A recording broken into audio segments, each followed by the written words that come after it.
बरगढ़ जिला हूँ चाषी मानकर जिला एवं सारा ओडिशा रे जदि भात हांडी क्या कहुचे बरगढ़ जिला कहुचे। आज बरगढ़ जिलार 198टा जगार एका थरके धान घिना बिका प्रक्रिया आरंभ है एवं धान घिना प्रक्रिया रे जेन 14टा WSSG माँ मैंने घिनुचन आउ 53टा पैक्स धान घिनुचन से क्रम आज गोड़भगार धान घिना आरंभ है। आम आशा करुचु जे धान घिना प्रक्रिया सुरुखुरु होगा, जिला प्रशासन पूरापूरी भाव में सहयोग करवा और निश्चित भाव में चाषी तार उचित मूल्य पाऊ और जेन जगार असुविधा अच्छे जेन भी किसी असुविधा अच्छे से टोकन समस्या हो कि अलग केन भी समस्या अच्छे ताके प्रशासन सामना के आणु आम सामना के आणु आम ठिया होकर तार केंद्र सल्व होगा तार व्यवस्था करमा। बहुत बहुत धन्यवाद।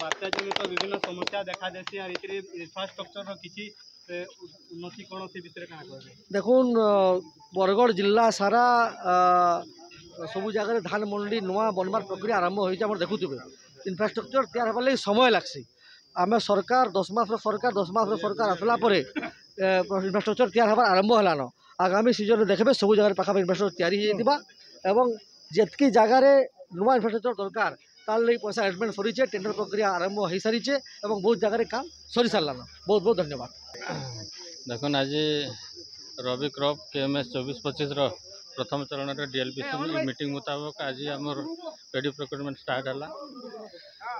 सब जगह मंडी पर्टिकुलाली अताबिरा एंड गोड़भगा माननीय विधायक भटली आसिक आम सांगे योगदान कले और यार विधिवत भाव में शुभ उद्घाटन कले।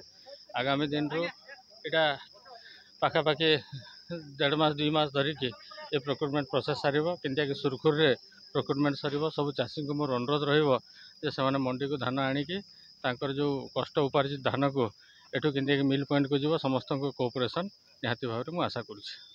बरगढ़ मोना साहू रिपोर्ट बरगढ़ टाइम जेकोसी न्यूज देवार लगी आम नंबर के फोन करूँ।